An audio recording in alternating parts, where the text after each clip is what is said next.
Clark.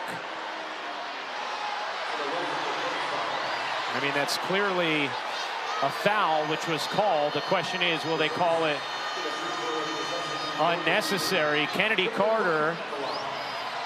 Welcome to the WNBA in 2025, where it's apparently legal to hit a superstar with a linebacker tackle as long as her jersey says Clark on the back.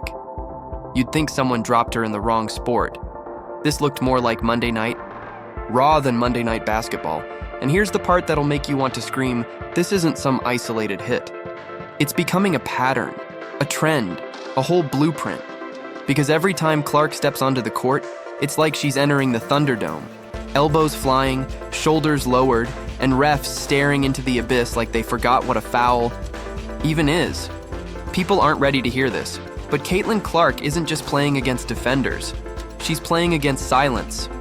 The kind that comes from the whistle not blowing when it absolutely should. I feel like it's night and day from the day I got drafted. The kind that lets the league pretend nothing's wrong while its brightest young star is getting bruised for being good. This is the WNBA's prodigy, the golden ticket, the one who packed arenas before she even signed a pro contract. And yet, she's being treated like a rookie who needs to be taught a lesson. But what lesson exactly? That if you shine too bright, someone's gonna try to dim the light? That being a generational talent means you have to eat elbows just to earn respect? Let's be real. The hit from the dream wasn't just physical. It was symbolic. It told the world, we see you, Caitlin, and we're not rolling out the red carpet. And the refs? Silent, like they don't know they're letting the league's most marketable asset get trucked on national TV. This ain't physical play. This is a message. And if the league doesn't step in soon, they better be ready to lose more than just calls. Because what's coming next? Yeah, it's louder than silence. Yeah. I mean, it's been so fun, like, putting this group together. Like, obviously, you know, once we get into the real heat of battle, like, that's where, you know, those relationships. Caitlin Clark didn't just show up to the league, she detonated into it. Before she even touched a WNBA court, tickets were selling out in cities that hadn't cared in years.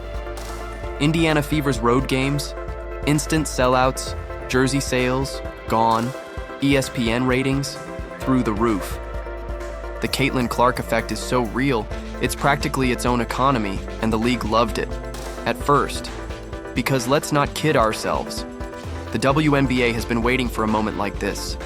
A star who moves merch, packs arenas, dominates. The highlight reel and, let's be honest, brings in a new wave of fans who might have never watched a single W game in their lives.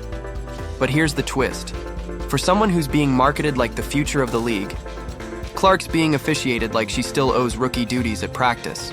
She's getting hacked, shoved, bodied, and somehow the calls just don't come. Like the refs left their whistles in the locker room every time she drives to the basket. We've seen MVPs protected better. We've seen role players get more love from the whistle. So what's really going on?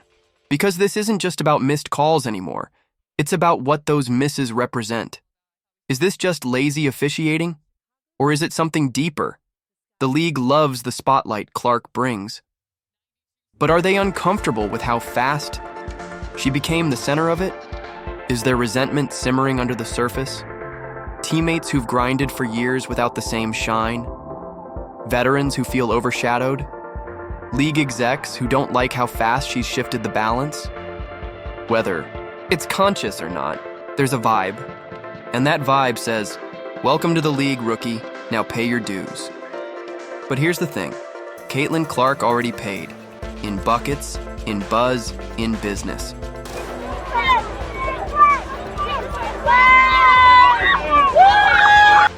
So why does it still feel like she's being treated as the scapegoat for all that? Attention, instead of the rising star she actually is? This ain't just basketball anymore. It's politics, it's hierarchy, it's ego. And if the league doesn't get real about it fast, they might end up punishing the very thing they were, praying for a star, a draw, a future. Because right now, Clark's playing through hits, but she's also playing through history. She got body checked like it was Game 7 of the NHL, and somehow, the whistle stayed silent. Again. Caitlin Clark is out here getting clotheslined on national television, and the refs, they're blinking like NPCs in a cutscene. Let's talk about the Atlanta Dream game, because if you needed visual proof that something's off, that was the exhibit A, B, and C. Elbows to the ribs. Hits midair. One play, she got hip checked so hard she slid across the court like she was in a Fast and Furious drift scene. And still, no call, nothing, not even a warning. It's not just one game either. Pull up the receipts. Against the Liberty, 2 blatant slaps to the wrist. Play on. Against the Sun, straight up bear hug in the lane. Refs, radio silent. It's like she's playing full contact basketball in a league that's supposed to protect its stars. And fans? Oh, they noticed. Tweets flying like, Clark out here getting MMA'd and the refs just nodding like it's normal. She gonna need body armor at this rate. One even said, it's easier to get a tech for eye contact than to draw a foul these days. And it's funny, until it's not, because this ain't about one rookie. This is about the refs completely fumbling. Their one job, protect the product. The WNBA says it wants stars, but then lets its biggest one get roughed up like a JV bench warmer. That's not just bad optics, it's bad business. Missed calls happen, sure. But when it's every night, on every court, and always the same player, that's not a coincidence. That's a pattern, a problem. So are the refs just clueless? Or is there something deeper going on? Either way, they're not just missing calls. They're missing the whole assignment. And if no one steps in to fix it, this league might end up watching its biggest draw take more hits off the court than on it. Yeah, this year I will go after this season. I promise you. Get you a review. Caitlin, what's the excitement level? You can feel it in the comments, you can see it in the memes, and you can hear it loud and clear from the fans. People are fed up. Caitlin Clark isn't just trending. She's triggering a full-on internet uprising. Let's start with Reddit, where entire threads are titled things like, why is the WNBA allowing this? Clark gets fouled every play, no calls. And the one that really hit, if this is how they treat their biggest star, why should we watch? The upvotes? In the thousands. The sentiment? Blistering. On TikTok, it's even wilder. Clips of Clark getting bodied rack up millions of views, and with stitches like, y'all begged for growth and now you're gatekeeping? She's selling out arenas and getting no respect, embarrassing. Scroll through the comments and you'll find thousands that echo the same rage. Protect Clark or lose the fans she brought. This is why the league doesn't grow. Imagine if this was Luka or Curry. Refs would call a foul before contact even happened. And on X, formerly Twitter. Oh, it's a war zone. Screenshots of Clark getting shoved on viral, slow-mo. Replays of missed calls, choirs everywhere. Top replies? Jealousy. That's all this is. The WNBA wants attention until it comes with a blonde ponytail and a fan base. She's white, she's famous, and she's a woman. This was bound to be messy. Yeah, the discourse is getting deep. Racial dynamics, media bias, institutional resentment. It's all on the table now. Some say it's because she's getting too much attention too fast. Others say it's because she doesn't fit the image of what a WNBA star is supposed to be. But whatever the reason, one thing is clear. Fans see the contradiction.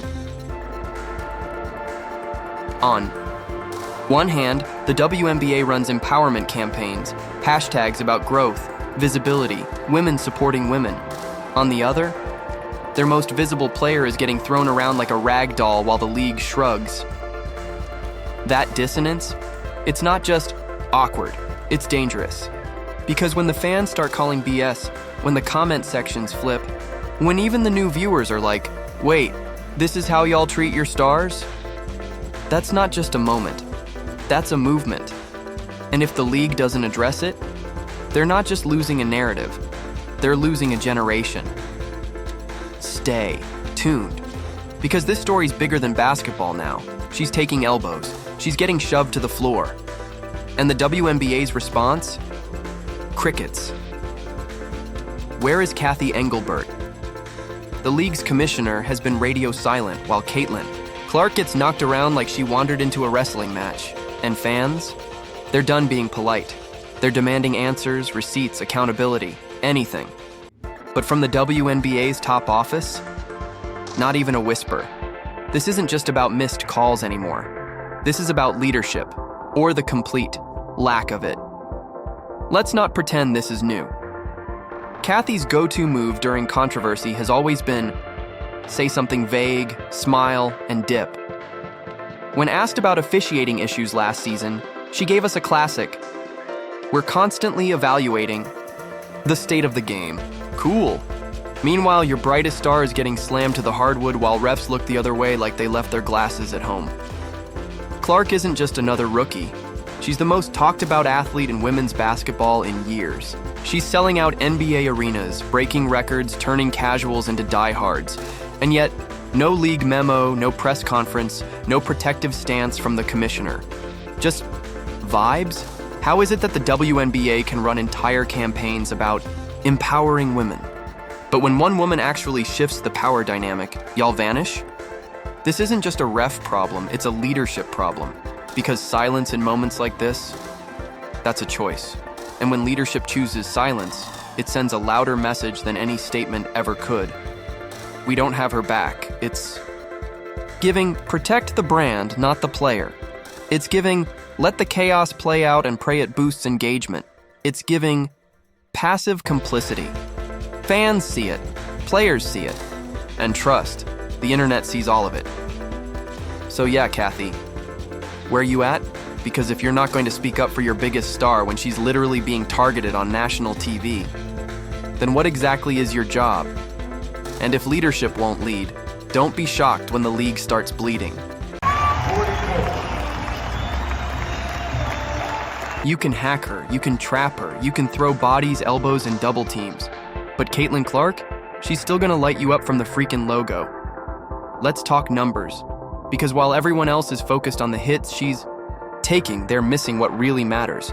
She's producing against the Liberty 13 points, 6 assists, 7 rebounds in just 23 minutes. You do the math, that's near triple-double pace if she stayed in, all while getting blitzed by one of the best defenses in the league, and this isn't a one-off. Go back to preseason. She dropped 21 in her first game, hitting logo range bombs like it was warm-ups. She followed that up with double-digit assists and transition passes that had vets on the bench shaking their heads like, wait, rookies aren't supposed to do that. Let's be clear, this isn't just talent, this is resilience. Clark is doing all of this under more pressure than any WNBA rookie has ever faced. Sold-out arenas, national TV every night, defenders playing her like she insulted their entire family, and she still delivers highlight after highlight. Step back 3, cash. No look dime, splash. Behind the back in transition, she's got that too. She's not just surviving the chaos, she's thriving in it. And the fans? Oh, they see. It cue the montage, little girls holding up logo Clark signs, Twitter threads breaking down her vision like she's Peyton Manning in a ponytail, TikTok edits with captions like, they hate her 'cause she's him.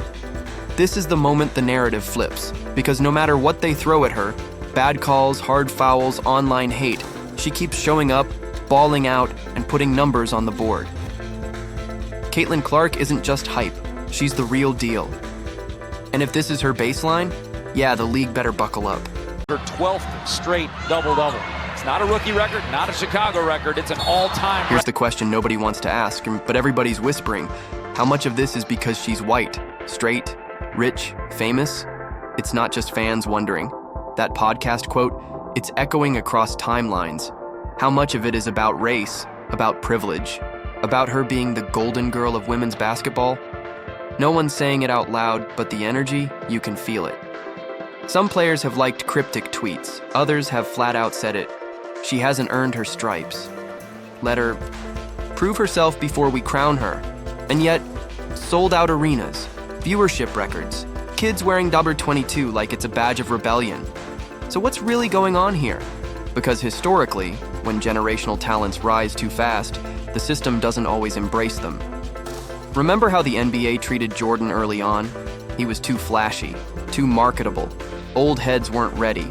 And Steph Curry, they said, He was ruining the game just because he didn't play by the old rules. Too skinny, too different, too successful. So, what happens when the WNBA gets its own version? A player who looks different than the league's norm, plays different, pulls in fans that have never watched a women's game before. Is the league ready for that? Or is it low-key, pushing back? Maybe it's discomfort, maybe it's jealousy, maybe it's just human nature. But whatever it is, you can feel the tension. And Caitlin Clark? She's right in the middle of it. No answers.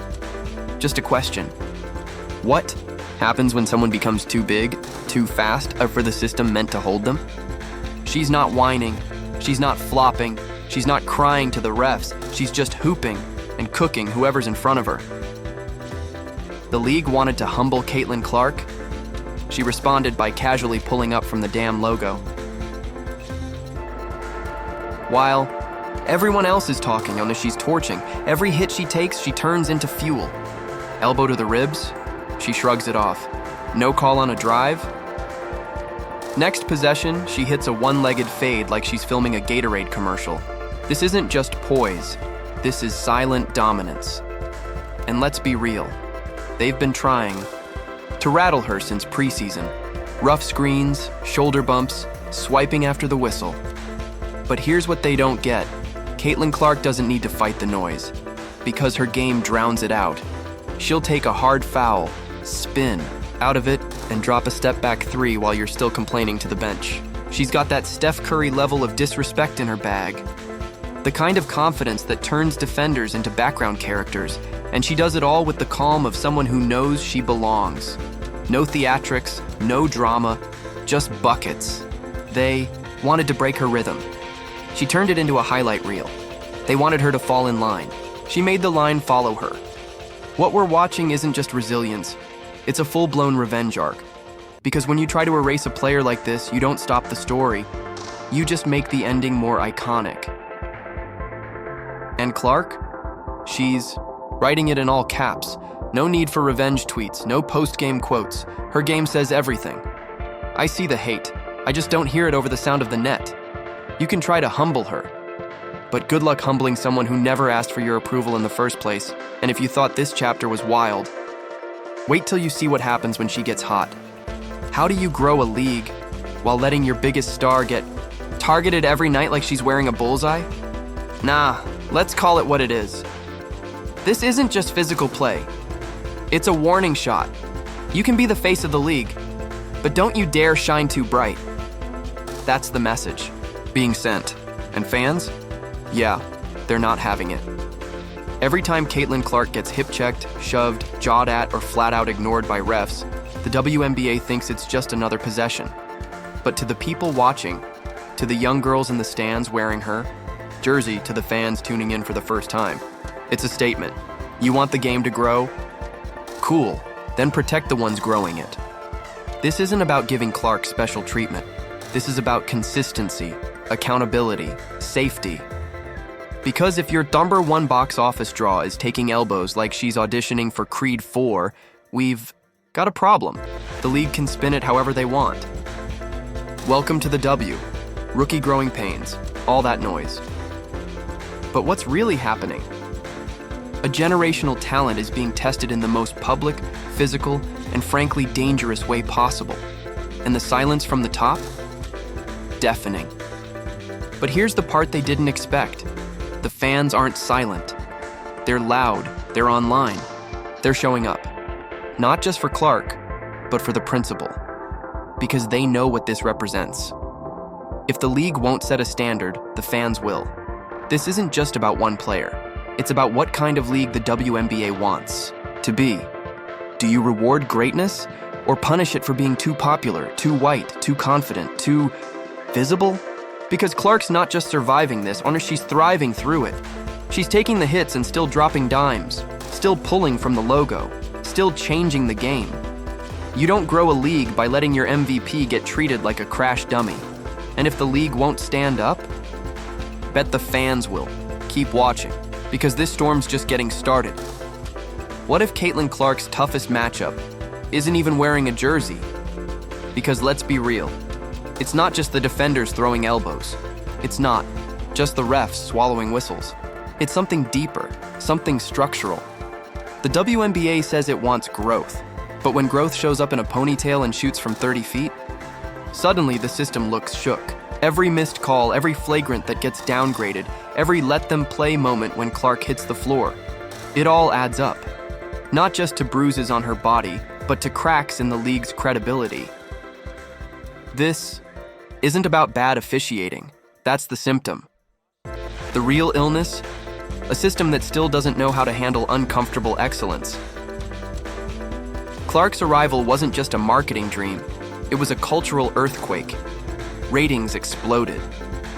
Jerseys sold out. The entire world started saying WNBA with new energy. But here's the thing. Institutions don't always celebrate change. Sometimes they resist it. Because what happens when the new face of your league doesn't look or sound like the old one? When she pulls attention away from your veterans? When her star power exposes just how low the spotlight used to be? You'd think the league would wrap its arms around that moment. Instead, it feels like it's trying to dim the light, just enough to keep the old guard comfortable. Clark isn't just dodging defenders. She's navigating a system that seems more concerned with maintaining balance than building momentum. And that's the real danger. Not just for her, but for everyone who wants to see women's basketball thrive. Because if this league can't handle success when it walks through the door, then the L won't be in the box score. It'll be in the legacy. So what if you think, are the refs just trash? Or is there something bigger going on here? Drop a comment, hit share, and smash that sub. We're just getting started. If Clark's rewriting the WNBA story, we're documenting every chapter. Hit that bell. You won't want to miss what comes next.